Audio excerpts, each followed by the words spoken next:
Okay, well, let's get a little practice evaluating trigonometric functions. This corresponds to page 790 in your textbook. Example 1, where we're asked to find the values of 6 trigonometric functions for angle B.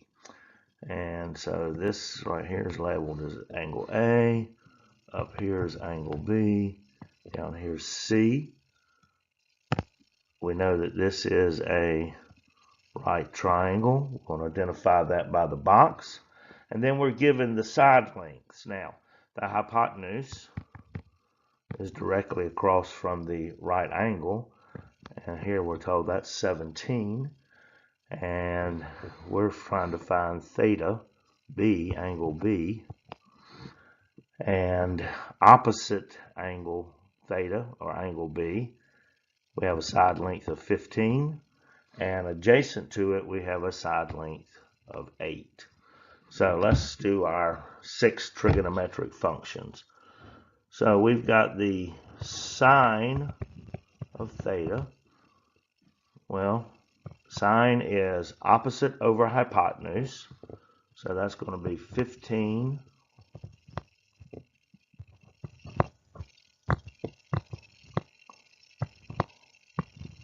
over 17.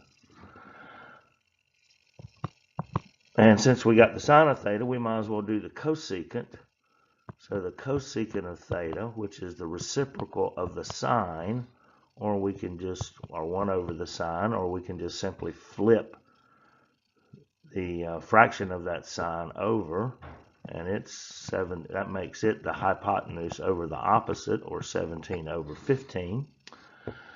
And the cosine of theta, so SOHCAHTOA, the cosine of theta, COA, cosine is adjacent over hypotenuse. Well, the adjacent is 8.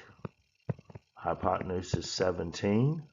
And we can go right ahead and do the secant. The secant, again, is the reciprocal of the cosine, or it is the hypotenuse over the adjacent, 17 over 8. And let's finish it with the last two. We got the tangent of theta. And the tangent is the opposite over the adjacent, TOA. T-O-A, opposite over adjacent. So we got 15 over 8. And the cotangent is the reciprocal of the tangent, 1 over the tangent, or we can say that it is the adjacent over the opposite. Okay, so there we go.